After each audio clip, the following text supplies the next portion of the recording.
very special guest from LaCag, and that is the Louisiana Citizen Advocacy Group. And get more information at lacag.org. Chris Alexander and his group have done a deep dive into the amendments that are going to be on the ballot on November 8th. There are going to be 8 of them. We've gone through 5 of them so far, and we'll check out the ones on the December 10th ballot as well. And Chris, welcome back. Thanks for being with us here this morning. Thank you, sir.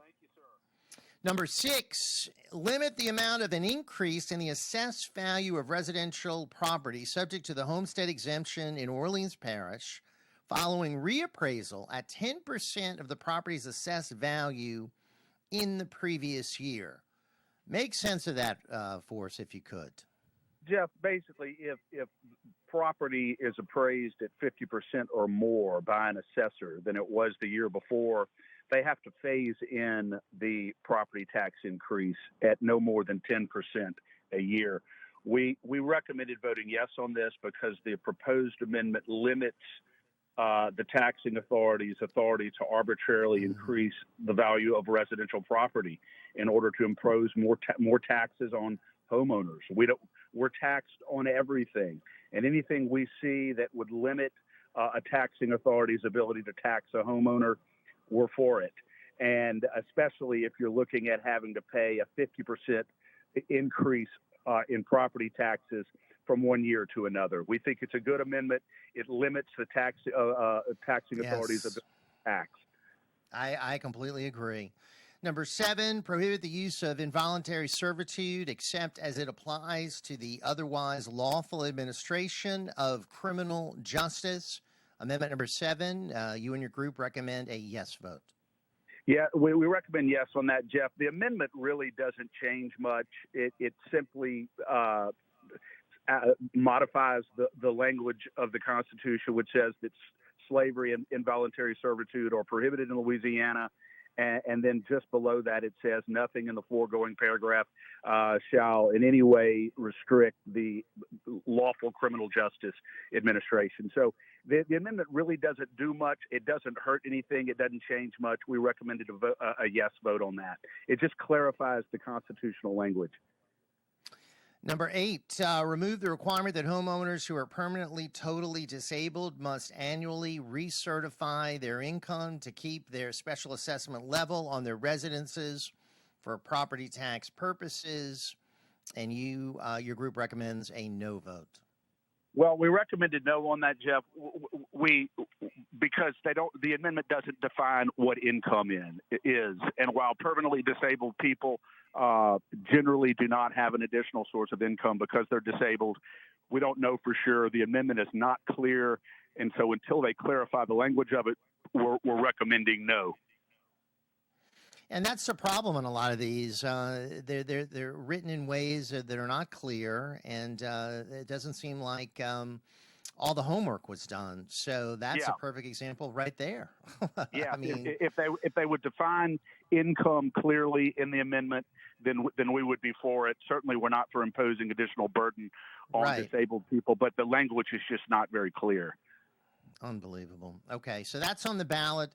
So basically, you're supporting 4 of the amendments. You're opposed to 4 of the amendments on the ballot November 8th. And, we recommend that folks, do their deep dive research, go to lacag.org. Is all this posted on the website, Chris? Yes, with a short explanation of the amendment and the recommendation and the reason for the recommendation. Great. And if we could, let's look at the ones on the December 10th ballot. You already talked about the first one, which is a yes vote, which is to provide that no person who is not a citizen of the U.S.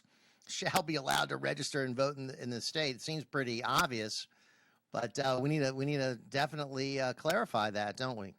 Yeah, it seems like a no-brainer, Jeff. But in light of the election abuses and some of the tilt by some of the leftist clerks and registrars, it absolutely needs to be clarified. It needs to be expressly prohibited in our Constitution. That may be the most important amendment on the entire ballot. I think you're right. December 10th amendments, number 2, to make appointed members of the State Civil Service Commission subject to confirmation by the Louisiana Senate, and your group recommends a yes vote. Yes, it's a check and balance, and it's additional layer of examination and review. We always believe in allowing an additional check and balance, and by mandating that the Senate confirm the appointments, we believe we'll get that. You know, the governor has too much power as it is, wouldn't you say? And don't we need more Absolutely. checks and balances in Louisiana state government? Absolutely, and unfortunately, our state legislature too often rubber stamps the governor. But it's better than Right. nothing. It's good to have it Better in there. than nothing. I agree. And number 3 is similar, to make appointed members of the state police commission subject to confirmation by the Louisiana Senate, and your group recommends a yes vote to that. For basically the same reason. It's an additional check and balance. We believe the Senate should have to confirm that. All right, so we've gone over the 8 amendments on the ballot November 8th, the 3 amendments on the ballot December 10th. You're strongly in favor of those 3 that'll be before the voters December 10th. And the interesting thing is, you know, we'll have probably a decent turnout on November 8th, Chris, but the turnout on December 10th is going to be much lower.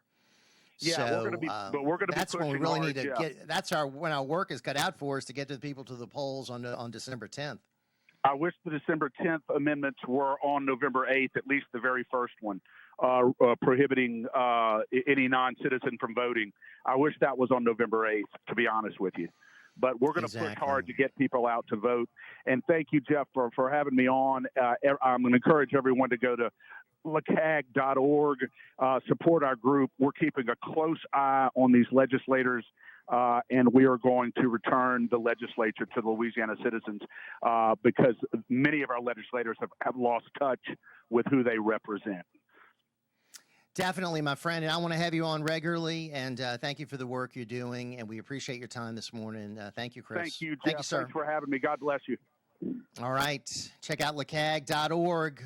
Doing great work. Their motto, the people need a lobbyist, holding elected officials accountable to the Constitution and to the citizens of Louisiana, whose concerns and values have been ignored for too long. It's time to take our state back. Louisiana first, and I completely agree. 504-556-9696. Jeff Crouere here. Jeff at WGSO.com is email address. Jeff at WGSO.com is our email address. We'll get to your emails, get to more of your phone calls. First, a brief timeout. Keep it right here on Ringside. We'll be right back.